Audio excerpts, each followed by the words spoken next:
It can become very overwhelming when you do not know what book to read and where to start, because I for sure know that it was very overwhelming for me where I had to start and what book to read. I randomly started on the first book that I read was the 4-Hour Work Week work week. I'll just put it here. That book was very heavy. I stopped reading it in the middle, but I pushed myself through. It put me off because I read that whole book just for 1 year. But this video, I'm just going to recommend to you 4 and probably maybe 5 books that you can pick out to start your journey. Number 1, the tip I can say to you before I share the books is make sure that the book is as simple for you to read. Look for simplicity over too much content. For me personally, I look for simplicity in so many of my books that I read because I'm not too complicated in a lot of things. So I want my books to be as simple as they can to speak to me in the language and in the manner that I can sort of understand. So I've broken down these books into money, productivity and habits, because that's one of the things you have to break, a different sort of living, a life that you have to live, and the other one is more deeply into things that you've agreed with yourself that are maybe stopping you to live the life that you want to live. So we are going to start off number 1. The number 1 book that I would say that you can sort of start on is this particular book here. It is called The 4 Agreements by Don Miguel Ruiz. Now, the reason as to why I love this book, it's a very practical guide. It talks about 4 agreements that you've agreed with yourself.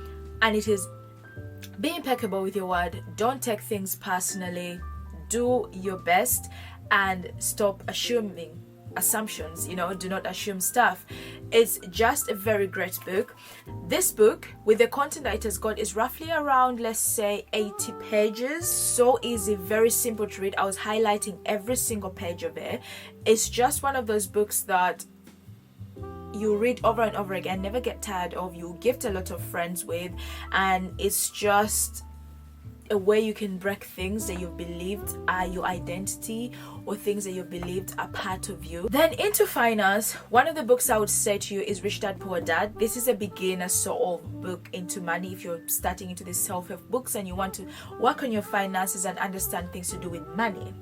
Now, there's a lot of things online that talk about how this book is lacking, how this book is doing this and that, but that is for people who are deeply, into, reading books and they're looking for very specific things. People are looking for specific things, specific answers. This book may not be a book, that they would enjoy, but if you're someone who just wants to understand things to do with money, things to do with choices, things to how to manage your money, cash flow, money coming in and money going out, the importance of wealth, how much money you have in your account is not the wealth you're accumulating, but how much money is flowing into your account and building assets. It talks more about, having assets than liabilities. A lot of things are assets. And Robert Kiyosaki has been put under the radar, of saying that a house is not an asset, it's a liability. This book made me understand from his perspective, where he talks about the fact that a house being an asset is sort of like what return in investment is that house giving you, because you owning a house and you having a house, you have to pay the bills, you have to pay the gas, electric, repairs and all that, and that becomes a liability because that's money going out. But it has been argued in a lot of things that a house is an asset. The longer you stay in it, they appreciate in value, they don't depreciate in value, they give you return on investment. But in all sense, it says you'll never get back the amount of money that you spent in that house, based on the market value in that era when you're trying to sell off, the house. It will not give you back the value. So therefore, it's a liability more than an asset. And so many people that I know that are rich, and so many people that I've listened to and learned and read some of their stuff, they say that having a house is an asset, and most of them just rent. It gives you kind of the freedom to do everything that you want to do. But I'm diving so deep, and that's not why you're here. The reason that's why you're here is to find simplicity, and this book is one of the books that talks about the choices we make, the environments we make, the people we surround ourselves with. Because Robert Kiyosaki had a rich dad and a poor dad. The poor dad was his biological dad, and the rich dad was the dad of his friend, and who was richer. They were kind of like the same age group with his dad. You never understood why his dad did the 9-to-5 job every single day, worked hard, got money, but they were still poor, living below average. And whilst the other dad the father to his friend, you know, had all these assets, you know, had all these people working for him, the choices he made, why he had all this money, what he did with the money, how he lived. He didn't live a luxurious life, but though he had wealth that he was building. So it's a very good book to read, and it's a very good book that you can always gift someone, a book that you can read personally when it comes to finances. When you finish this book, I would recommend The Psychology of Money. I haven't read it personally, but I've had so many good things about it. I'm due to read that book, and when I read it, I'll be sharing it very quickly on my community page, on the post here on, you know, YouTube, and you'll be able to, you know, see what I think about the book, and you can vote if you want me to talk about the book. But this in finances, beautiful. Then if you have started your journey in self-help, self-improvement, you know, self-growth, self-improvement, there is no way you have not stumbled on Atomic Habits book by James Clear. And if you haven't, well, I'm bringing you to speed to this particular book, Atomic Habits. Just like it says in this book, habits, let's leave the atomic bit of it, but habits in itself. So when you start your journey into this self-love, self-improvement, one of the things that you have to break are the old habits coming into the new habits, and one of them is reading. That's why on this video you want to start a new habit of reading books. This book breaks down a lot of things, because naturally we are told that our habits are bad, or these habits are good, or these habits are better than the other. But what I love about this book, it says that all habits are good. There is no habit that is bad, or there's no habit that is good. Every habit gives you a result of something one way or another. It doesn't matter, but the future of that result, how it impacts your life and what you want in your life, is what really matters. For example, if you smoke a cigarette, smoking is not bad to the people that smoke, because it gives them a certain kind of result that they enjoy and they love. However, in the long run, that particular smoking is going to affect them in terms of health, which is not good. It's a habit that they enjoy and they love that gives them a certain kind of, like, you know, calmness within themselves, but it's still going to affect them, you know, in the future. It also talks about, you know, doing small habits, not breaking into big habits expecting, you know, big results. It talks about those small habits that, you know, initially can turn into big habits and can turn into big things, and the importance of habit stacking as well, you know, stacking your habits, you know, making sure that you create a space in which your habits run. It talks about systems as well, the systems you put in place to help you, you know, achieve your goals, like taking away the friction, you know, the friction to the things that you have to do. I talked about this briefly in a previous video of mine where I talk about friction. If you want to start going to the gym, you can't just say, I'm going to start going to the gym, I'm going to get the membership. No, once you book the membership, don't start straight away. Go to the gym, get yourself a trainer to take you around the gym, tell you what each weight is all about, where the toilets are, how to, you know, click in the key, how to tap in your key card and get in. For example, today I went to the gym and there was a lady struggling to go in with her key card. I sort of explained to her and I told her, but me personally, I wouldn't want that friction. I want to come in like though I've been here before. I don't want to look like I'm the awkward person in that gym. I want to look like I've been here before. And it also makes you not have a fast bad day impression when you go, therefore you're more likely to go again. So this book is just such a book that I would recommend you to have. And if you're going to start this journey and you're really serious about it, let me know. I will definitely send you a copy of this book. Then the fourth book, which is fourth to last, however, I'm going to show you a different book, which is Lessons in Stoicism by John Sellers. Now this book, the reason as to why it is in the self-improvement, you know, journey, it's one of those books that challenges you to let go of things that are not in your control and stay with the things that you can control. It's a certain lifestyle, because Stoic people live a certain lifestyle, just like the monks, the way they live.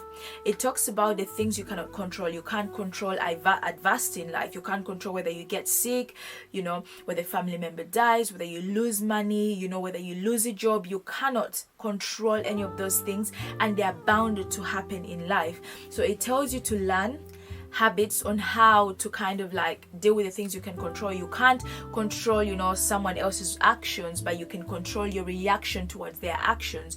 You cannot control the reaction to anything, to your actions as well, you know, to the things that you do and things you don't do. So it's really a very good book. It makes you live a free mind. It challenges you in a way that it says that your brain has to be sort of empty. You have to let go of a lot of judgments, because it bases life on judgments. It bases your aspect of living on judgments. It sounds like a mouthful what I have just said, but when you read the book, it's very, very simple. It is a very short book. I highlighted this book in so many ways. It's a very easy book. I read this book within 4 hours and I was done, and I was just like, that is it. So this is why I would say this book comes into the books I would recommend you to buy, get, have, around yourself, and you love it. Once you get this small book and read it, it will encourage you to read another and another and another. But if you start on with heavy books like a couple of books I've got here, like maybe this one, which has got like 200 and something pages, it will put you off and it will take longer to finish it, which will slow down your momentum in reading. That's why I say start with a little bit small, lighter, books and stuff like that, which would really help. Now, the fourth book that I want to share with you, before I share with this particular book, is not a favorite of mine personally that I would say is my favorite book. It's one of those books that if I read this book before I got into the self-help journey, self-improvement journey, it would be the book that I would love the most. This book acts as a reminder to me to rethink about those things and to ask myself reasons for those things in a way, but it's not one of those books at a level of reading that I've got to that I would read right now, but I would go back to it to kind of refresh my mind, if it makes sense. Now, the book is You Deserve This Shit by Jordan Traver. I always think that I pronounce his name wrongly. Now, the reason as to why I say this book is very good for you is it talks about the simplicity of so many things. Journaling, waking up early in the morning, meditation, yoga, improving your mind, improving your space, improving your environment. You've probably heard so much about those things. So if you're looking into that, it's just one of those books that I would say, read. It has quotes in here that says emotional triggers, happiness, gratitude, overcoming pain, understanding incorrect things, accepting failure. It has chapters about rejection, reject the normal. It has curiosity, be curious about everything, which are really good things. It also has intentional living. You've all heard about living intentionally. People have done so many videos on YouTube about intentional living. Your thoughts are energy, things like that. It's just a very sweet book that is just so mwah, to read. And I would say read this book definitely. You would absolutely love it and you would enjoy it, but also be careful to not fall into the trap of too much repetition. You have to practice this book as you read it. If I could say, you can see how much I highlight things here. Yeah, he gives examples, so it's just so good. In the book it says your life will be as big as your aspirations, which I absolutely love. So those are the books that I would recommend you to definitely do read. Let me know if you pick up any of these books. I started very simple with the books I wanted to show you to try out, because there are so many that I'm looking at right now that are big, that are very you dive into deeply. For example, Stolen Focus, that's so much into attention and you don't want to get to this level before you understand certain things.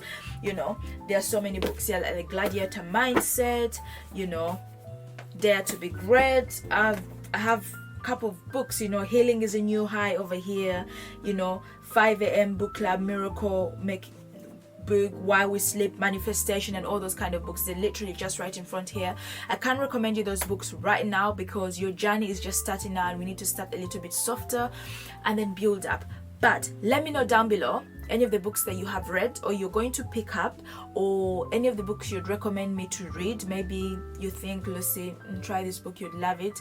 Have I inspired you with the books I've shared? If I have, please do leave a comment as well. I would love to hear that, share that, and let's build this community up and share the books that we read. Apart from that, I'm going to leave this video here and say you have a lovely day, you have a lovely week, and we shall speak later. Do like, comment and subscribe, all the beautiful things that help the channel. Until next time, I remain Lucy.